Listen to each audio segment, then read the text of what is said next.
for gluing, you want to use as little of your glue as you can get away with.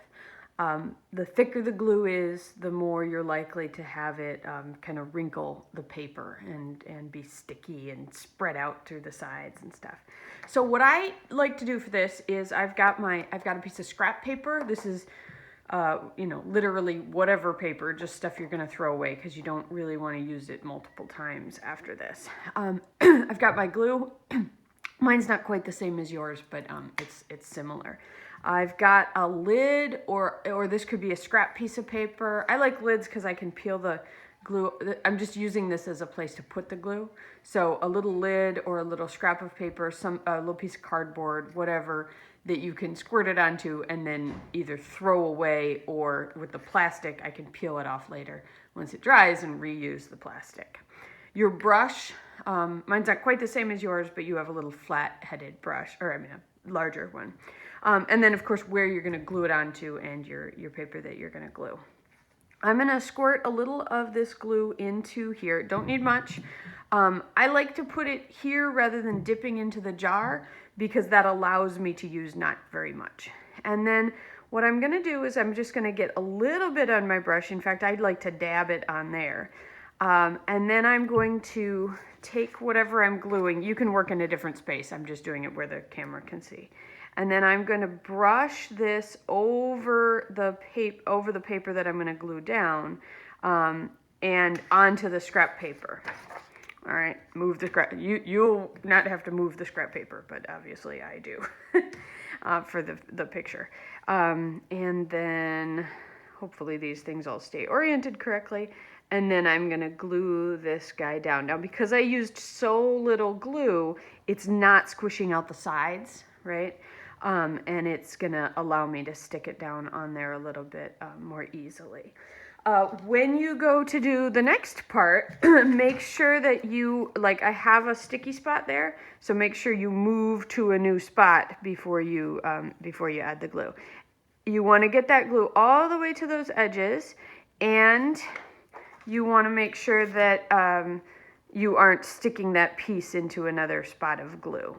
I'm going to skip that one for a minute because I want to show you another trick that can be nice. And so I'm going to put glue on the back of this guy, the big guy. And so here, your slightly larger brush is going to come in handy because this is going to take me a while. In fact, I think I'm going to just do part of it so that you can see what I'm trying to show you. Now, if you have two pieces of paper that you're gluing together, it's a good idea, just kind of a rule of thumb, that you put the glue on the back of the larger one. The thicker one, excuse me. Put the glue on the thicker piece of paper if you can. Obviously, I couldn't do that here, right? This is the thicker paper that I'm putting it onto. But if you have two smaller pieces that you're putting together. So I'm going to get this lined up and I'm going to press it down. And if you use a glue stick, you can temporarily put them down, but this glue that we've got is a little bit better for, for making things stick for longer.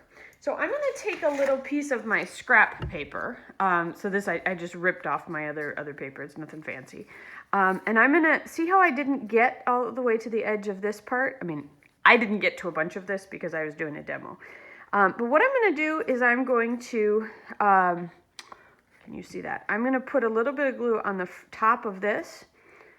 So I've got glue on top of this scrap paper, not on the bottom. Now I'm going to slide it underneath here, and I'm going to use it to get that little bit that I missed. And I can, looks like I missed some more. So I'm going to get a little bit more glue on there. And this scrap paper you can keep reusing as long as you don't get glue underneath it. But you can use it to get underneath a tip or underneath a side of a part that you didn't manage to get stuck down. And that using that extra paper just gets you those bits that aren't secure.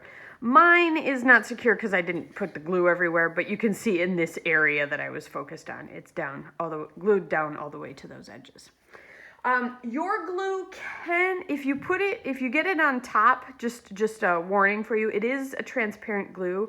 If you get it on top, as long as it's pretty thin, it's gonna leave kind of a little shiny or textury kind of surface, which is fine, but it has a tendency to wrinkle the paper a little bit. So that is why I'm recommending you use as little glue as possible. All right.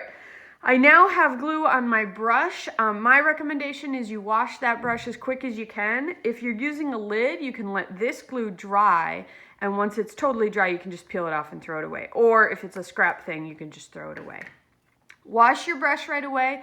If it's sticky, you can put a little bit of soap, just like dish soap or hand soap, on there and kind of rub it in your hand to get that out of there, because you want to be able to reuse the brush. If you wait to wash it, it's just harder, and you don't want to be applying glue with a stiff brush.